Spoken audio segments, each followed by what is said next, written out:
You will hear a conversation between a psychiatrist in the medical centre of the college and a new student.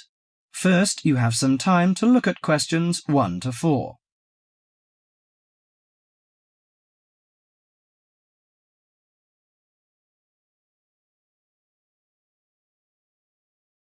Now listen carefully to the conversation and answer questions 1 to 4. Hello, sit down, please. Thank you. Now, you are a new patient, aren't you? Yes, that's right. OK, so I'd better get some basic details down first. Right, we'll start with your name. Martin Hansen. Do you spell that S-O-N or S-E-N? Hansen. OK, and you're a first-year student? Yes, I am. Study in? Electronics, actually. I hope you enjoy it. Thanks. And your address? 2805 Hesperian Avenue, Hayward. 2805 and Hesperian. Yes, that's Hesperian. Hayward, Hayward. And your phone number? 734-246-55. 734-264-55. No, you got the 6 and the 4 the wrong way round. It's 246-55. Huh? Sorry, right. And, when were you born? The 15th of June, 1986. Here in New Zealand? No, I was born in Sydney.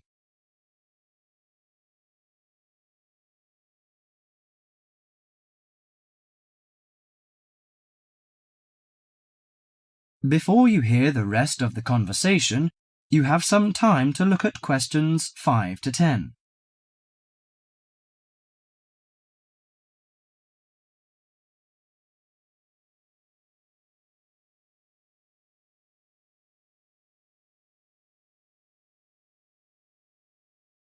Now listen to the conversation and answer questions 5 to 10. Good. So, what's your problem? Well, frankly, I wonder whether it is a problem. I get the blues, and it lasts for quite a while. I don't know how to... Yes, we all feel sad or get the blues now and again. Generally, our sadness lessens in time, and with the support of friends. However, if the depression leads to difficulty in thinking and greatly disrupts your daily routine, it can be evidence of a psychiatric problem. What do you feel exactly? I always feel sad and worthless. I find it hard to fall asleep and wake up early in the morning. How long has it lasted? Nearly half a month. Do you feel fatigue or loss of energy?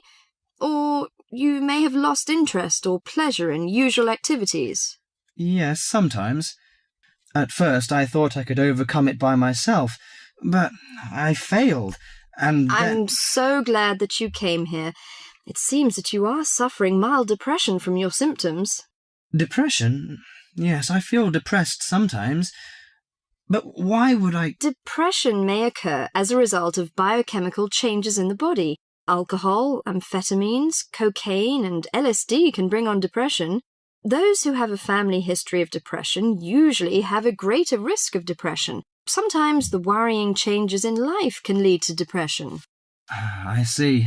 I had a really bad breakup of a love relationship. It makes me feel hopeless. Do you think I need some treatment? Yes. Antidepressant medications are often used to treat depression, if it is serious. But I don't suggest them at first because of the side effects. I suggest psychotherapy, which can give you support and help you regain control. So do I need to come here every day? No, I will arrange counselling sessions for you, which will last 12 to 20 weeks. You come here once or twice each week. The psychotherapy is directed at helping you gain insight and understanding about events in your life, which may have contributed to your depression. With growing insight, you can often learn more effective ways of coping with your feelings and changing your behaviour. What can I do to take care of myself? Well, at first you should do some physical exercises on a regular basis, at least 3 times a week. How is your food? Do you eat well? Yes, I think so. I eat at my homestay family. Good. Find a hobby or a positive recreational activity to participate in once or twice a week. I know it's difficult for you, though. When you feel it's hard to overcome the depression, come to the counselling session. Remember, ask for help if the load is too heavy to handle. Yes, I'll try. So, when will my counselling session begin? I'm going to arrange that for you. That is the end of part 1. You now have half a minute to check your answers.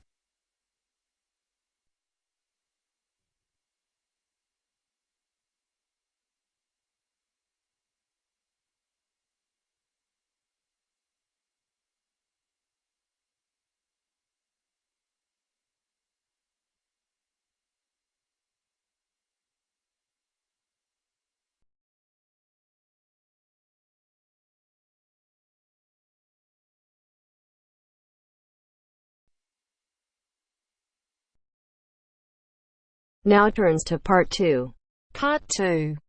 You will hear a lecture on bird migration. First, you have some time to look at questions 11 to 17.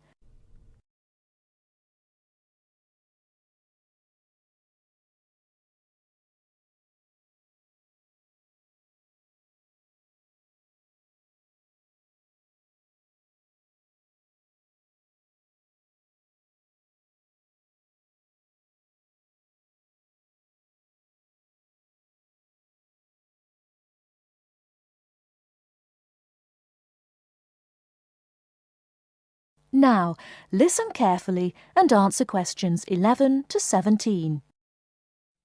My lecture this evening will focus on the migration of birds. That is, how birds fly in big groups from different parts of the world at certain times of the year. In the first part of the lecture, I'll talk about the reasons why birds migrate, when they migrate, and which parts of the world they migrate from and to. To start with, why do birds migrate? Well, there are two main reasons. 1, they migrate to look for food, and 2, they travel to parts of the world that are more suitable for breeding. In fact, these reasons are closely linked. As you can imagine, when birds are breeding, they need extra food to feed their young. And in the spring, in the cooler climates of Europe, there is a lot of food for birds, especially insects. So, generally, during the spring, birds fly up from the tropics, which are hot, to cooler climates in the north. They stay there for a few months to bring up their young. And then, when the weather in the north gets cold in the winter, they fly back to warmer climates in the south. Now I'd like to talk a bit about how global warming has affected bird migration. One of the effects of global warming has been to make the spring come earlier in the northern regions of the world. When spring comes early, the plants and insects that birds need to bring up their young are also available earlier. Research has shown that quite a lot of birds have started to migrate earlier because of higher temperatures. But unfortunately for some species, this hasn't been early enough.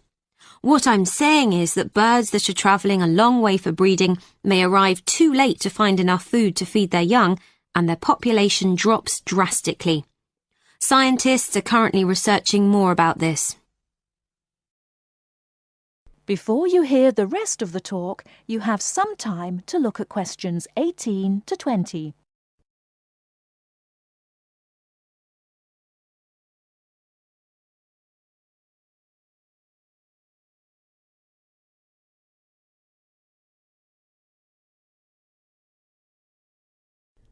Now listen and answer questions 18 to 20. Now, I thought I'd finish by just briefly describing a few different patterns of migration. Migration varies with the type of bird and the area they come from. For example, one kind of migration is partial migration. This means that some birds in a particular species will migrate and others won't. It usually depends on how the weather affects food supplies, and very often happens in the tropics. In another migratory pattern, a bird called an Arctic tern migrates the whole length of the globe from the North Pole to the south. The Arctic tern travels between 12 and 15,000 kilometres each way when it migrates in a complete circle around the world. It's quite amazing. Right, and lastly, I'd like to mention a pattern which isn't nearly as spectacular, but is very interesting. And this is the way many birds migrate across North America. In this pattern, the birds fly northwards in the west of the country and then back south again in the east. So, if you imagine it, they're actually migrating in a circular pattern, like the hands of a clock, not in a straight line, as we might think. That is the end of part 2. You now have half a minute to check your answers.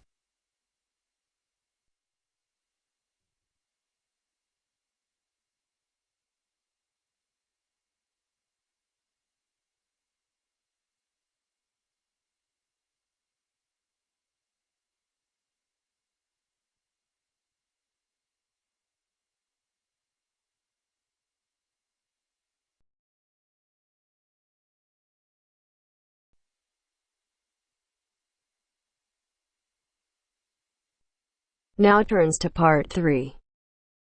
Part 3. You will hear 2 engineering students, a woman in her 6th year called Linda and a man in his 5th year called Matthew, discussing the benefits of student work placements. Before you listen, you have some time to look at questions 21 to 26.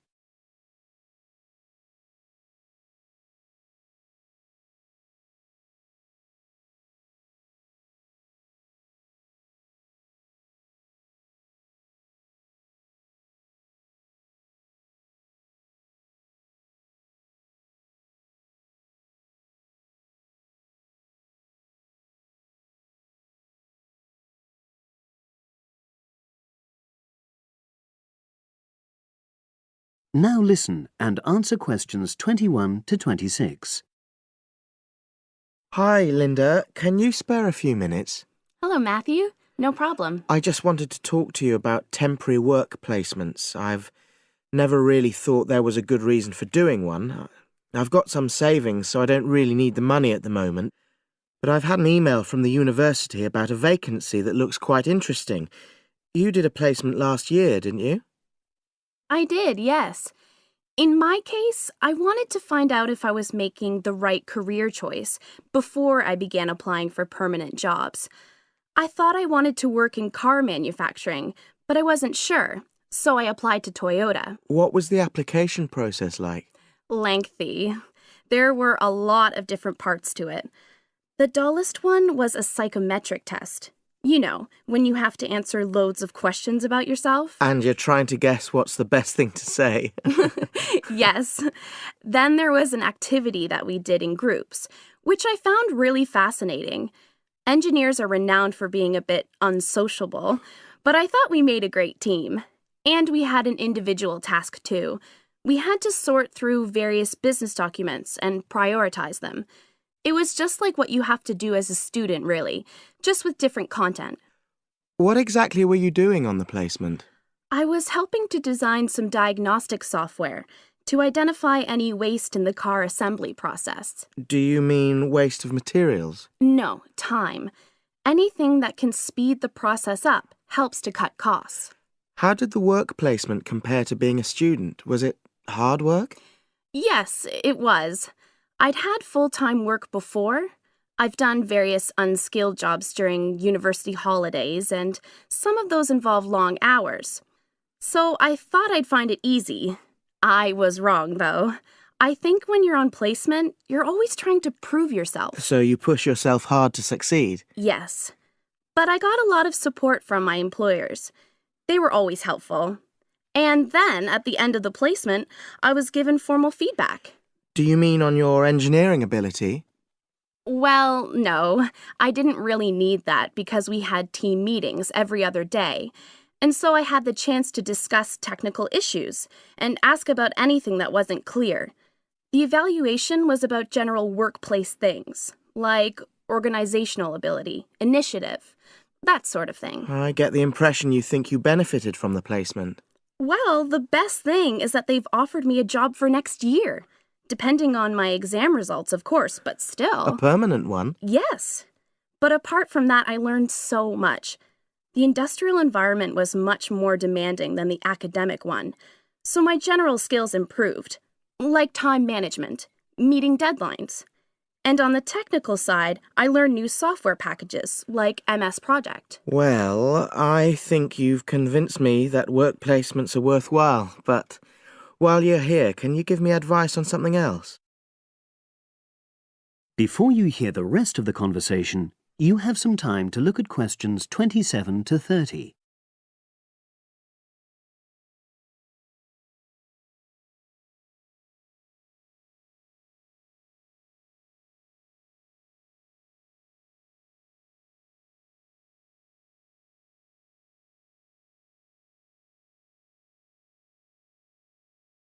Now listen and answer questions 27 to 30. I'm about to make a start on the engineering materials module, and I've got a book list here. Can you have a quick look and tell me what you would recommend? That's if you can remember. Let's see. I do remember some of them. Yes, this one, The Science of Materials. I found the subject quite hard generally, but this book is very accessible, so it suited me. It doesn't cover everything, though. What about this one then, Materials Engineering? Oh, yes. I do remember that. But it's a bit out of date now, isn't it? Unless it's a new edition. I don't think so. But what I liked about it were the pictures. They really helped to understand the descriptions. It's useful just from that point of view. Let's see, what else? Oh, yes, that one there, Engineering Basics. I think out of all these, that's got the widest coverage. But I've looked at the contents page and it hardly mentions nanotechnology. Yes, you're right. The evolution of materials does, though. It's a recent publication, so it covers all the latest developments. It's a bit thin on the 1960s, though, and that decade was quite important. Well, it sounds as if they all complement each other in some ways. I don't suppose you can lend me...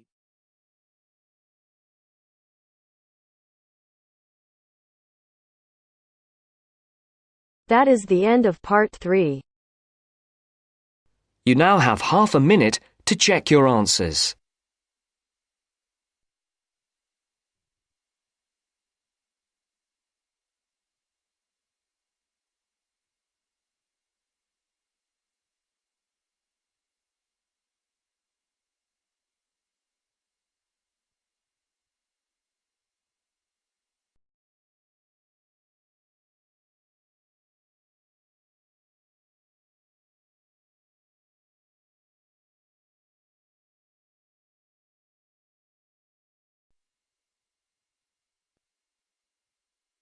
Now turns to part 4.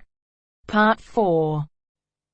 You will hear a lecturer in education talking about some experiments done in the USA to investigate the effects of reducing class sizes.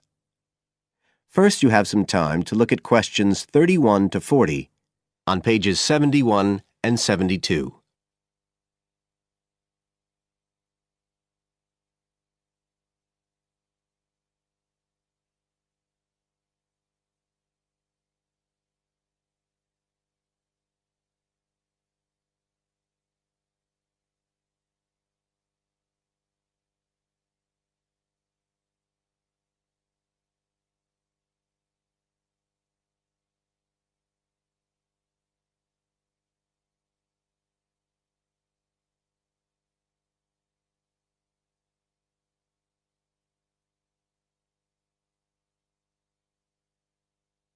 Now listen carefully and answer questions 31 to 40. All over the world, there are passionate arguments going on about how educational systems can be improved. And of all the ideas for improving education, few are as simple or attractive as reducing the number of pupils per teacher. It seems like common sense. But do these ideas have any theoretical basis? Today, I want to look at the situation in the USA and at some of the research that has been done here in America on the effects of reducing class sizes. In the last couple of decades or so, There has been considerable concern in the United States over educational standards here, following revelations that the country's secondary school students perform poorly relative to many Asian and European students. In addition, statistics have shown that students in the nation's lower-income schools in the urban areas have achievement levels far below those of middle-class and upper-middle-class schools. So would reducing class sizes solve these problems? Well, we have to remember that it does have one obvious drawback. It's expensive. It requires more teachers and possibly more classrooms, equipment, and so on. On the other hand, if smaller classes really do work, the eventual economic benefits could be huge. Better education would mean that workers did their jobs more efficiently, saving the country millions of dollars. It would also mean that people were better informed about their health, bringing savings in things like medical costs and days off sick. So what reliable information do we have about the effects of reducing class sizes? There's plenty of anecdotal evidence about the effect on students' behavior, but what reliable evidence do we have for this?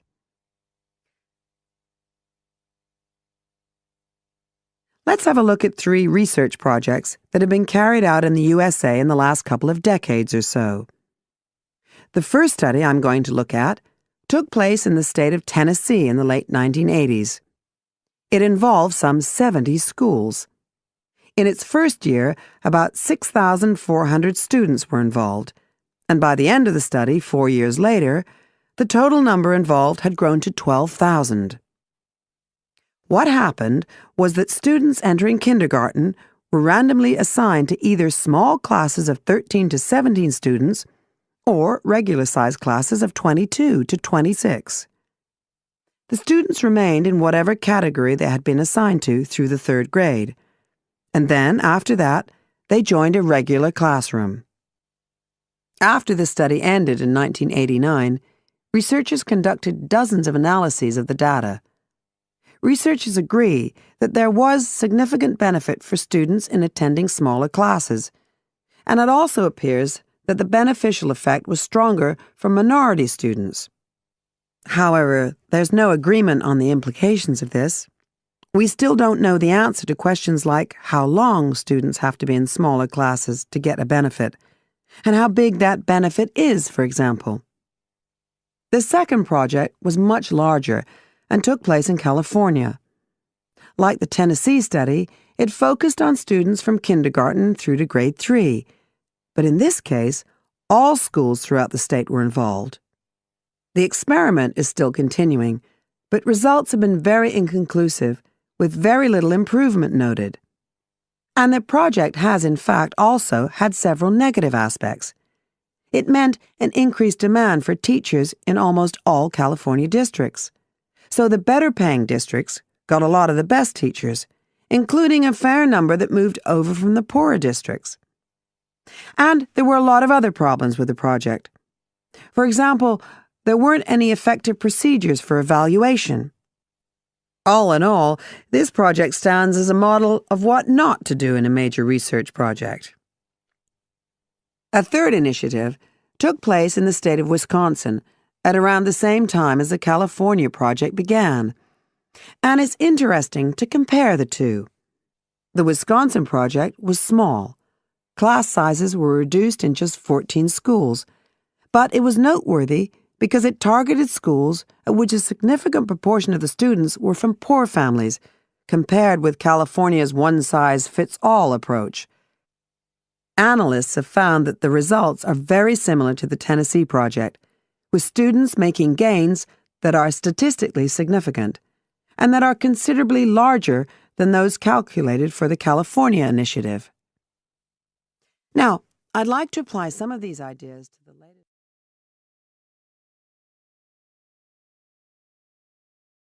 That is the end of part 4. You now have half a minute to check your answers.